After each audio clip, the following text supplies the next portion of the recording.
Polysécure, épisode spécial. Je suis accompagné de Julien. Est-ce que tu peux te présenter? Oui, alors bonjour, je suis Julien Levrard, je suis le CISO ou le RSSI, donc directeur cybersécurité d'OVH Cloud. Et mon périmètre d'action, c'est toutes les entités couvertes par la société OVH, à l'exception de celle des États-Unis, donc OVH US, qui est une entité indépendante. Et du coup, j'encadre l'équipe sécurité qui sécurise le système d'information d'OVH Cloud et qui accompagne toutes les équipes produits dans la mise en place des dispositifs de sécurité pour nos clients et nos équipes commerciales et support quand nos clients ont des questions ou des incidents de sécurité. Très intéressant. C'est avec nous aujourd'hui pour parler de souveraineté numérique. Ce sujet-là s'est invité de par des actions hostiles du gouvernement américain.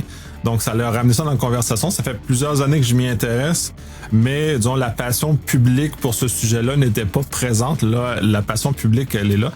Et j'aimerais qu'on démystifie ensemble beaucoup de choses, parce qu'il y a beaucoup de choses qui se disent dans l'espace public qui sont pas tout à fait exactes ou qui sont pas bien alignées. Fait que j'aimerais ça justement pour clarifier puis qu'on ait une discussion à l'avenir sereine sur le sujet.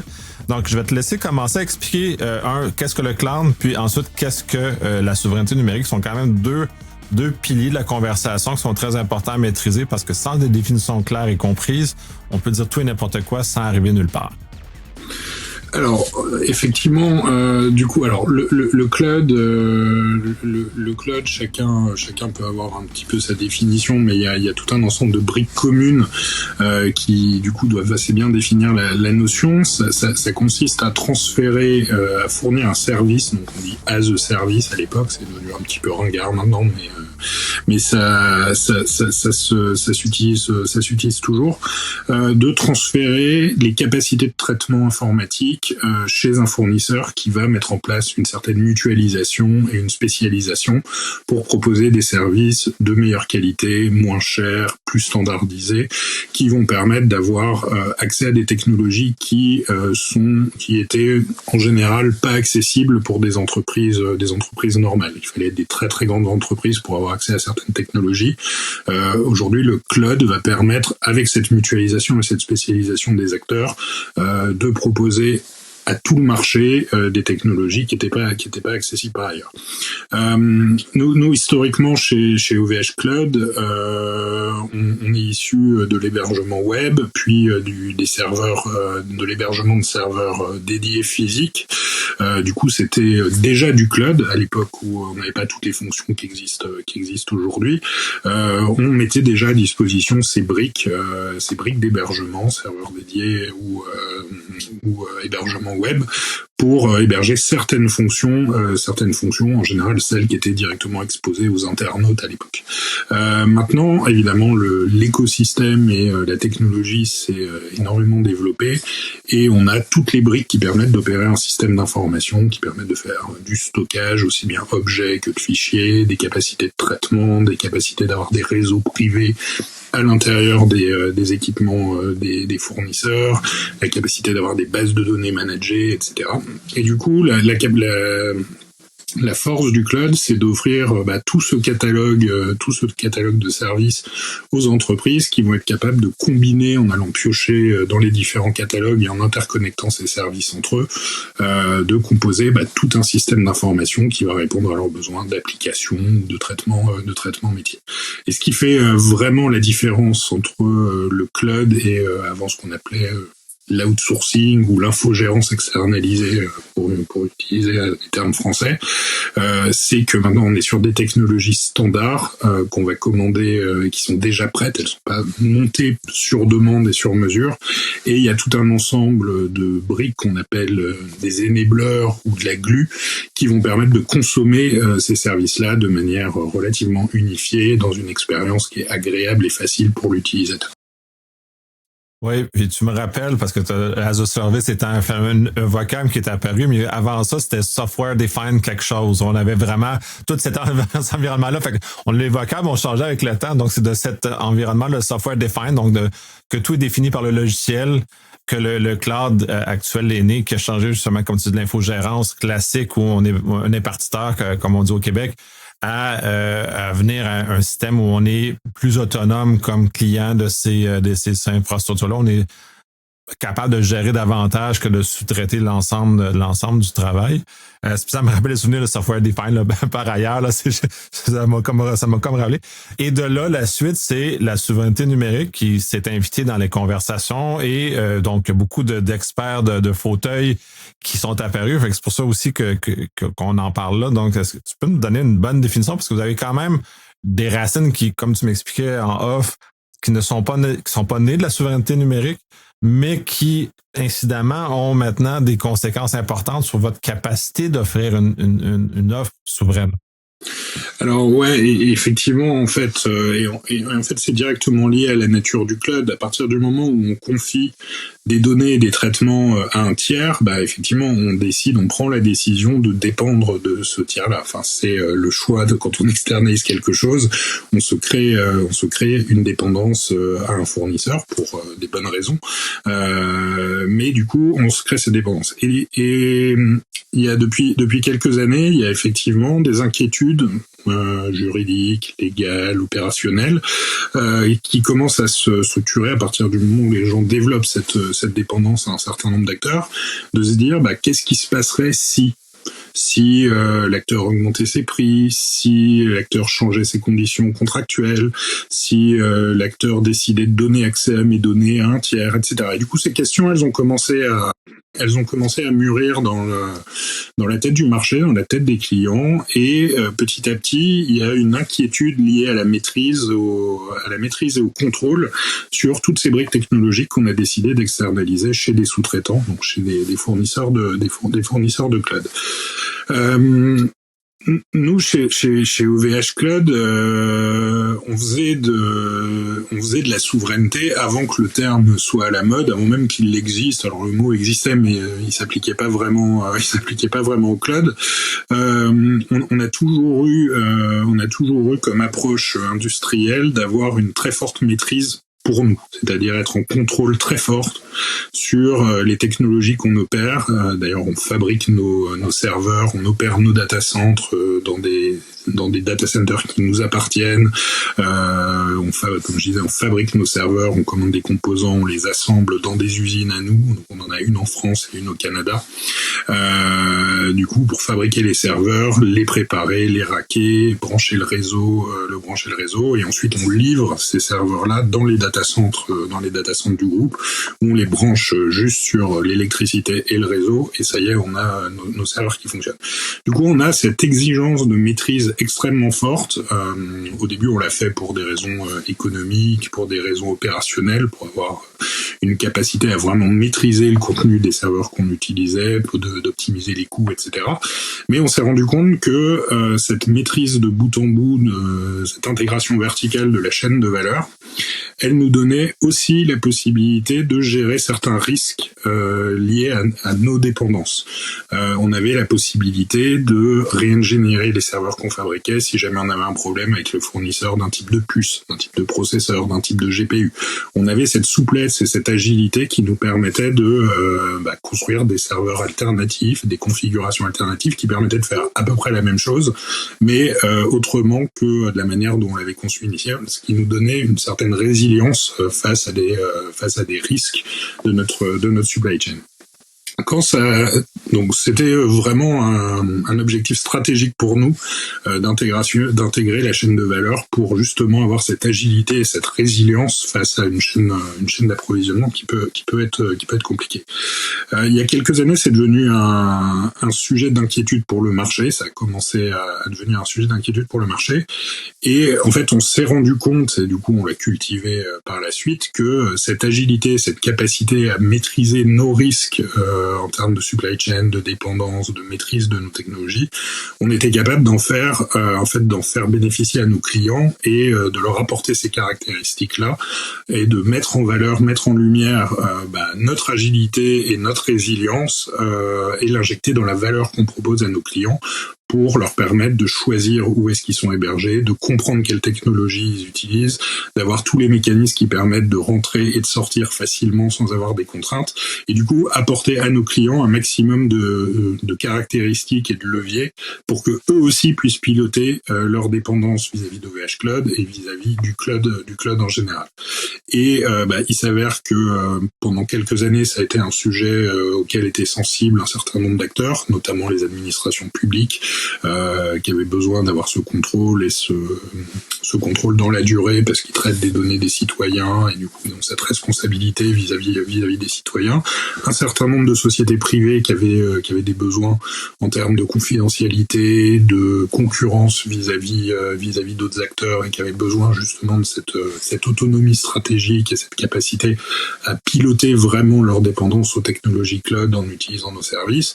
Et petit à petit, et en particulier récemment avec les dernières évolutions géopolitiques, c'est devenu un sujet qui intéresse quasiment toutes les entreprises et aujourd'hui tout le monde s'intéresse à cette capacité à piloter leur dépendance pour être capable d'être plus agile et plus résilient. Ouais, ne pas faire affaire à des coups d'émotion de certains pays qui peuvent justement nous créer des craintes de ce côté-là. Et le Canada étant très touché actuellement par ces craintes-là et de façon très marquée. Là, ça, c'était la chaîne matérielle, mais il y a aussi la chaîne logicielle que vous avez qui offre aussi ce degré-là d'autonomie et certaine d'indépendance par rapport à des fournisseurs qui pourraient venir vous contraindre. Alors tout à fait, on applique la même logique sur notre logiciel. OVH Cloud, on est 3000 salariés dans l'entreprise. Il y a une petite moitié de ces 3000 personnes, c'est des développeurs ou des techniciens, même quasiment tous les techniciens sont aussi développeurs parce que une grosse partie de notre travail, ça consiste à développer du code qui va opérer des primitives technologiques, qui va orchestrer leur déploiement, qui va gérer le monitoring, qui va gérer la supervision, qui va gérer l'auto-remédiation dans certains cas quand il y a un problème pour le corriger, et qui va orchestrer et interfacer toutes les différentes briques. Donc les composantes de base, on les écrit pas toutes. Ça sert à rien de réécrire un hyperviseur, ça sert à rien de réécrire un Kubernetes, mais par contre on va rajouter toute une couche de valeur qui va permettre soit de rajouter des fonctionnalités quand elles n'existent pas dans les produits, soit de orchestrer et s'assurer que l'expérience du client va être extrêmement agréable et fluide quand il va consommer nos services, et globalement on va industrialiser toute la difficulté de monter la technologie soi-même. Donc plutôt que de passer des mois à réussir à faire marcher quelque chose, à faire marcher une technologie dans son contexte, nous on va le déployer, on va avoir des équipes de R&D qui vont tester tous les cas limites de chaque technologie, qui vont tester les méthodes de déploiement, qui vont écrire tous les scripts qui vont permettre d'industrialiser toutes les opérations IT qui vont être autour de la brique, et qui derrière vont l'intégrer dans une expérience unifiée pour le client. Ce qui fait que le client, il va commander une base de données managée, et derrière il va y avoir toute une automatisation par exemple qui va se mettre en place pour préparer le serveur, déployer la base de données, la préconfigurer avec les données spécifiques du client, et ensuite lui donner toutes les interfaces qui va lui permettre de mettre ses données. Et du coup c'est ça notre métier. Mais par contre on va utiliser tout un ensemble de briques qui sont soit des technologies d'éditeurs, on travaille avec des grands éditeurs du marché, on travaille avec VMware, avec Broadcom, on travaille avec MongoDB, on travaille avec Microsoft aussi, soit des technologies open source qu'on va intégrer, PostgreSQL, Debian, etc. Donc on va intégrer et permettre à nos clients d'utiliser sur notre cloud. Et tout ça dans une expérience unifiée et industrielle où en fait l'utilisateur, il n'a pas plus rien à faire puisqu'il va avoir une infrastructure as a service, et derrière il va déployer son système d'information, il va gérer ses applications et son SI. Mais par contre toutes les couches basses de gestion d'infrastructure, on va s'en occuper. En fait on va écrire les scripts et toutes les applications qui vont permettre de déployer et de gérer toute l'infrastructure pour lui.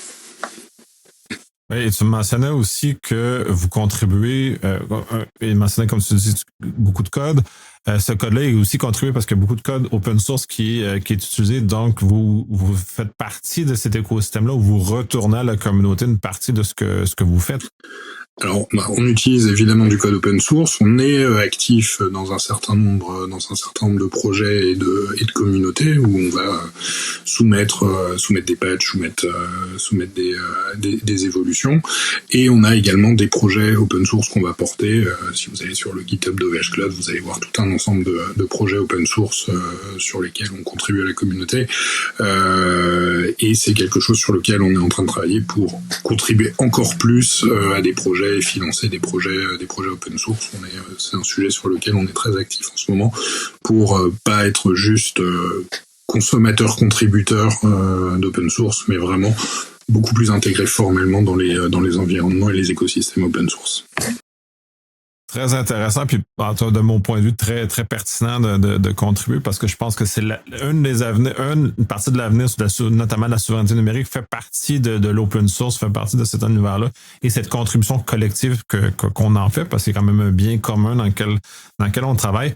Maintenant qu'on a établi les bases de souveraineté numérique et de cloud, comment ça s'actionne? Parce qu'il y a beaucoup de discussions et beaucoup de mythes qui circulent sur le marché. J'aimerais ça voir ton point de vue par rapport à ça, puisque de par la force des choses, vous êtes devenu un acteur important de ce nouveau vocal de souveraineté numérique. Comment vous voyez ça, puis comment ça se place, cet élément-là, dans votre offre, puis comment vous essayez de lutter contre ces mythes-là qui circulent?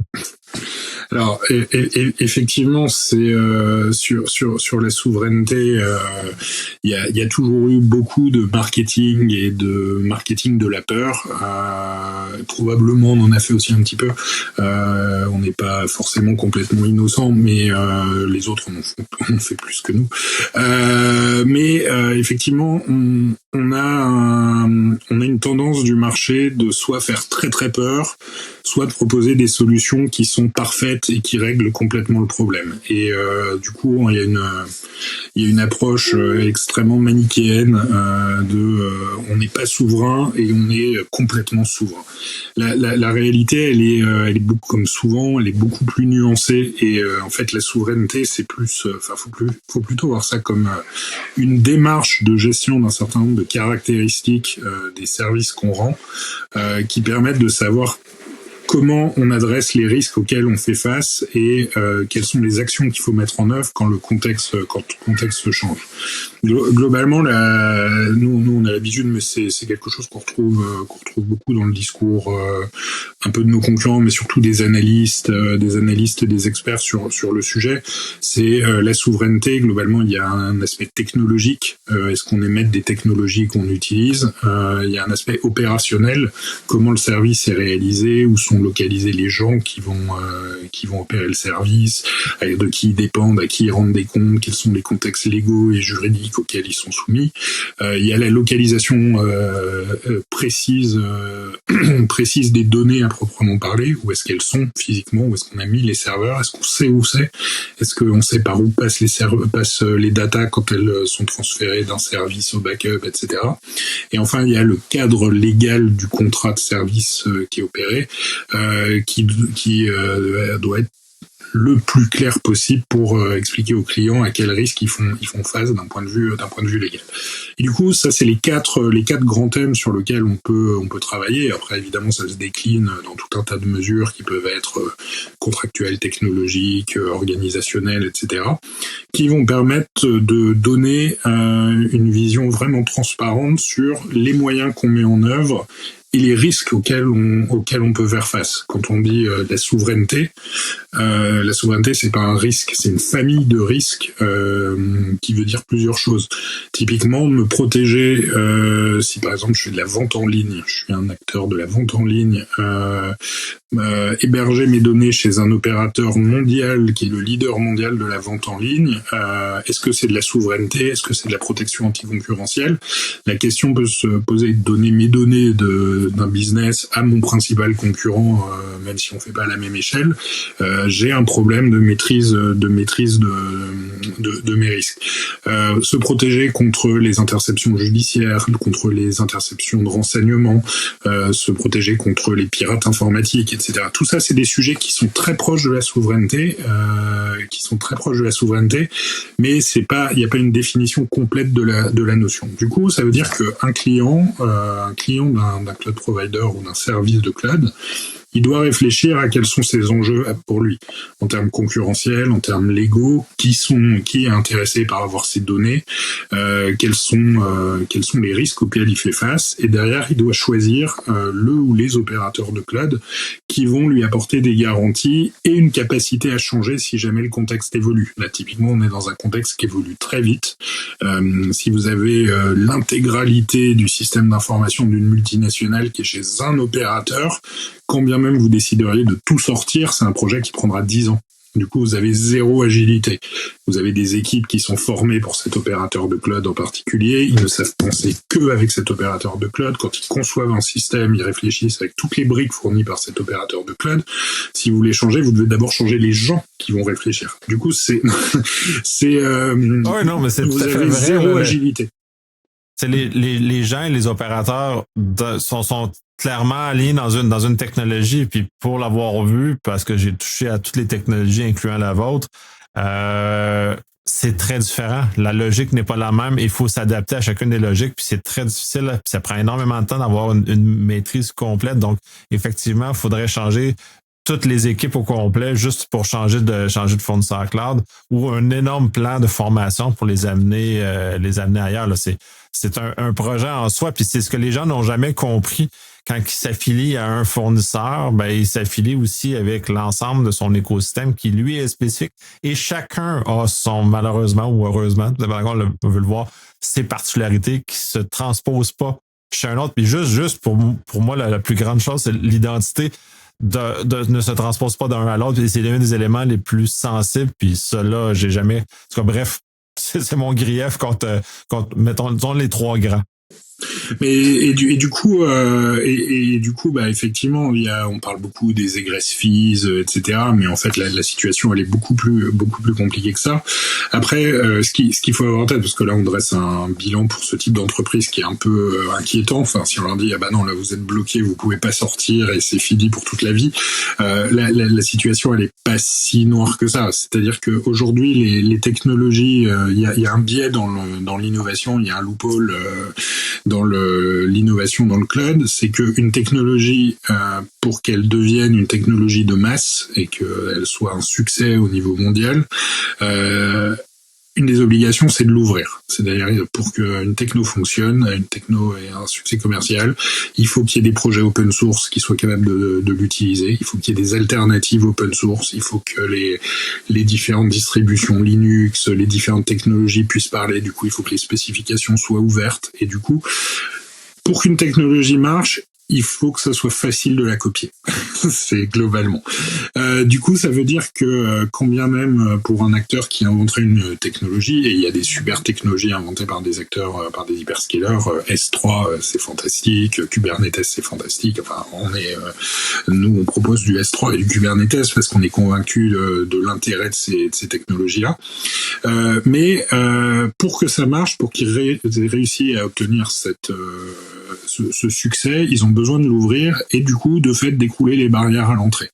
Et du coup ce qui permet à des acteurs comme OVH Cloud ou des acteurs on va dire de taille moyenne qui n'ont pas la même échelle que ces entreprises-là, en fait de rattraper leur retard assez rapidement sur les fonctionnalités et sur les technologies, être capable de s'aligner sur le besoin initial et du coup cultiver des caractéristiques alternatives. Donc typiquement nos caractéristiques alternatives chez OVH Cloud, c'est le respect de l'environnement, c'est la souveraineté, c'est le coût, le ratio prix-performance, qui sont nos qualités à nous, notre expertise, notre spécificité. Par contre, il n'y a pas débat, le S3 d'OVH Cloud, Il doit faire ce qui est attendu par un consommateur qui veut du S3. Il faut pas que une DSI qui veut du S3, quand ils viennent chez OVH, on leur dise « Ah, nous, notre S3, il est très différent. Il va falloir passer 2 ans pour apprendre comment il fonctionne. Mais vous allez voir, il est super aussi. » Non, le S3, c'est devenu un standard.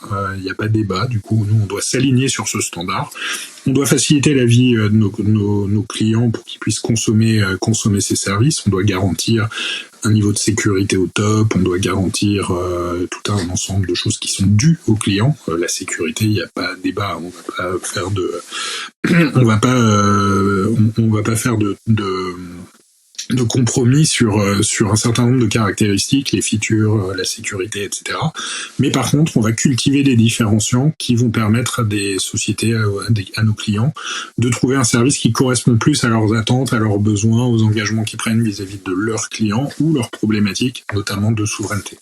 Du coup, aujourd'hui, une entreprise qui a besoin de stocker des très gros volumes de données en mode objet, mais qui n'a pas forcément envie que les administrations américaines, les services de renseignement américaines puissent aller demander à accéder aux données par un moyen plus ou moins compliqué, mais du coup, aller chez un hyperscaler américain, il y a un risque, il y a un doute.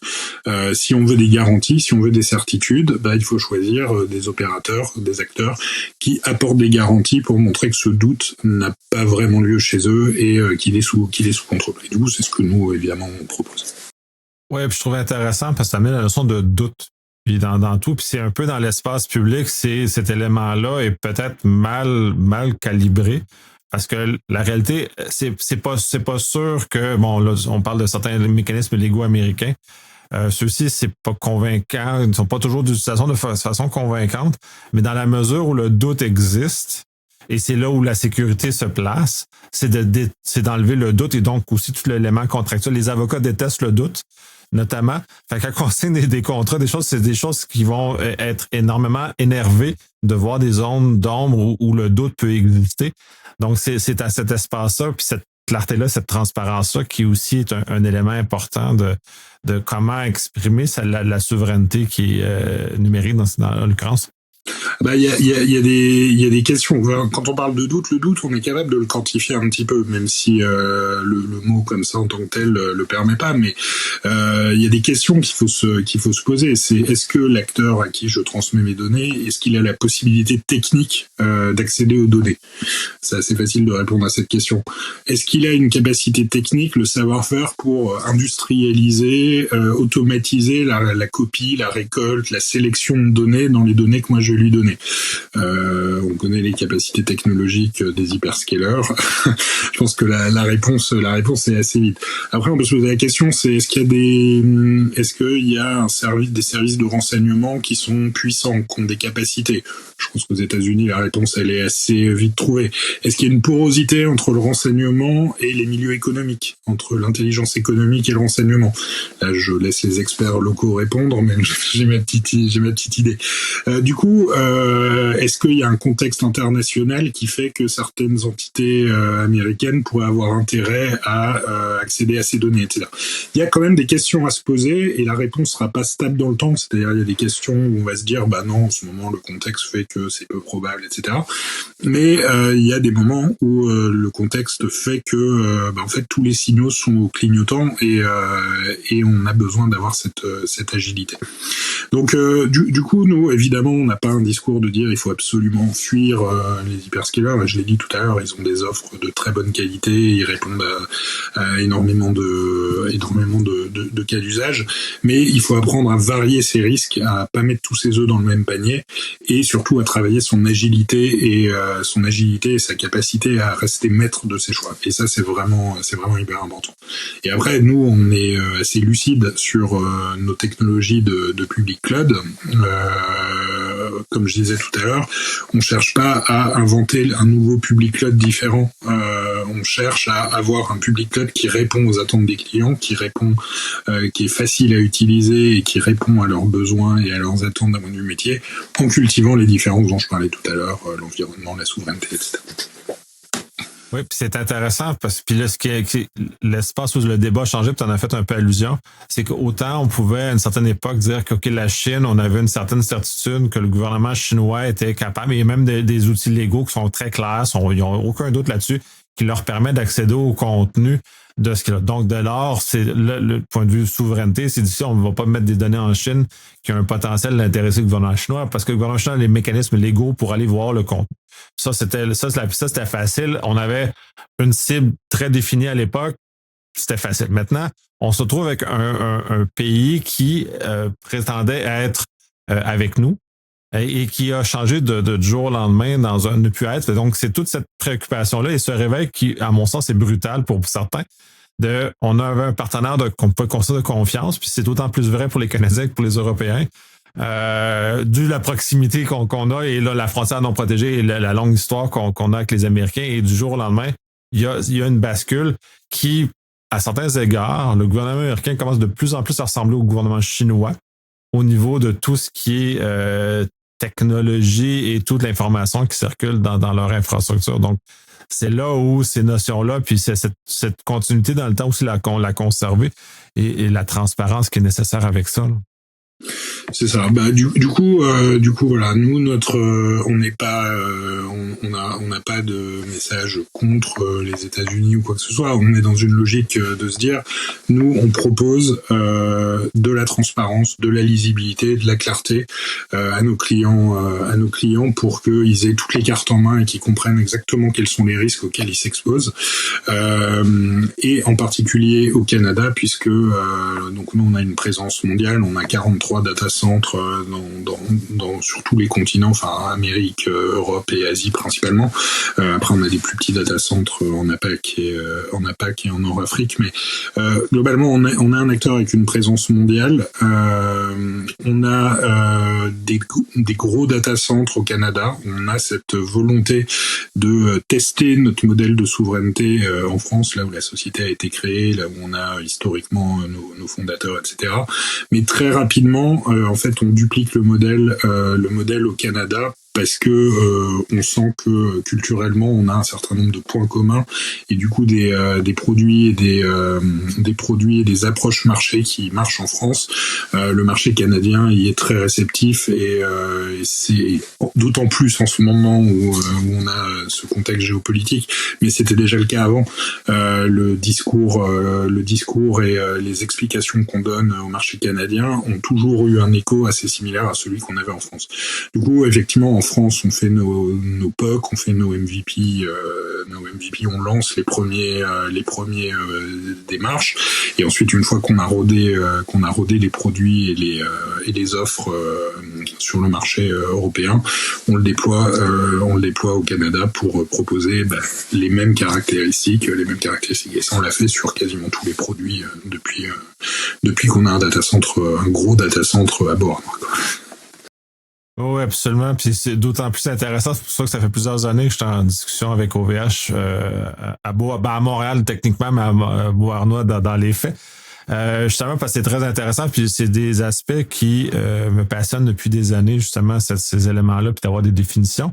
Sur le marché européen, vous avez le Secnum Cloud, qui est un aspect qui se présente parce que le gouvernement français est quand même assez actif dans la définition et dans les approches pour l'expression de la souveraineté. Comment cette approche-là se matérialise en France notamment et comment elle est potentiellement exportable? Parce que justement, tu mentionnais la capacité de vous exporter beaucoup de votre savoir-faire au Canada parce qu'il y a un intérêt pour celui-ci. Comment ça va se matérialiser et pouvoir s'exporter également? Alors, ouais, effectivement, en France, on a la chance d'avoir une démarche qui s'appelle Secnum Cloud, qui est un référentiel de sécurité qui est porté par l'ANSSI, c'est l'Agence nationale de sécurité des systèmes d'information. Donc nous on n'a pas de ministère de la cybersécurité en France, on a une autorité une autorité qui dépend du Premier ministre en charge de ça. Donc on n'est pas organisé pareil, mais c'est un peu comme si c'était votre ministère de la cybersécurité qui a émis ce document qui décrit une liste d'exigences exigences à respecter, qui sont assez basiques, c'est d'un niveau très élevé en sécurité, mais il n'y a rien de surprenant. C'est-à-dire, ça ne demande pas des choses étonnantes, ça demande d'être à un très bon niveau de sécurité. Mais par contre, ça implique des critères qu'on appelle de souveraineté, à savoir d'avoir les opérateurs qui sont, évidemment les données et les serveurs qui sont localisés sur le sol européen, les opérateurs qui sont également sur le sol européen, donc pour faire l'administration, il n'y a que des gens qui sont localement, physiquement présents sur le sol européen, et derrière un process d'audit, et c'est ça qui est le plus dur avec SecNumCloud, c'est pas le référentiel en tant que tel, quand on lit, il n'a pas l'air si compliqué, c'est que les auditeurs et ceux qui vont valider les démarches, donc côté ANSSI, ont un niveau d'exigence incroyable et sont ultra exigeants sur les moyens de contrôle qu'on met en œuvre. Ils vont aller revoir tous les contrôles qu'on met sur chaque flux métier et technique pour s'assurer que les chemins de flux de données sont maîtrisés, sont absolument connus en profondeur. Et quand on est sur des produits qui sont extrêmement compliqués, on est très vite sur des produits où il y a 200, 250, 300 flux différents à gérer. Et du coup, il faut être capable d'aller démontrer que chaque protocole crypto sur chaque flux est bien géré avec la bonne configuration. C'est un exemple, il y a 1900 points de contrôle dans le référentiel. Mais du coup, c'est un niveau d'exigence très élevé en cybersécurité. Du coup, ça garantit que le niveau de cybersécurité est très bon.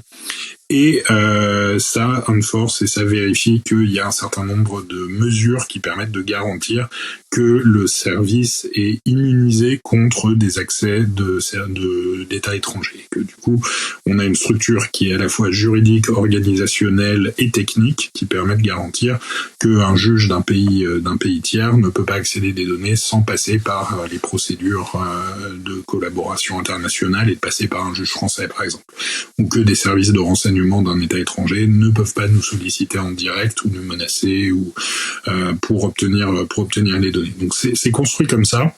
Il y a des démarches au niveau européen pour essayer d'européaniser la démarche. Donc c'est une démarche qui s'appelle EUCS pour European Cloud Scheme, Cyber Security Cloud Scheme, qui est un très bon référentiel technique. On a essayé, avec un certain nombre d'acteurs, d'injecter les mêmes exigences en termes de souveraineté que celles qui sont présentes dans SecNumCloud pour européaniser la démarche et avoir ces critères-là, ou au moins cette transparence vis-à-vis du marché sur comment sont opérées les offres. Il y a eu pas mal de réticences d'un certain nombre de pays européens justement à créer des leviers qui permettaient de challenger les opérateurs américains. Et du coup, en Europe, quand on n'arrive pas à se mettre d'accord, les choses traînent. Je sais pas comment c'est au Canada, mais quand on n'est pas tous d'accord, ça traîne un peu. Du coup, ça n'a pas abouti. Là, les discussions, évidemment, reprennent en ce moment puisque le contexte a changé. Moi, j'ai discuté avec mes collègues canadiens de Montréal, et effectivement, vous avez aussi un certain nombre de réglementations sur le sujet. Je crois la loi 25, si ma mémoire est bonne, qui est l'équivalent, une sorte d'équivalent de notre RGPD. Et puis petit à petit, vous réglementez, et vous légiférez sur la cybersécurité et la protection des données.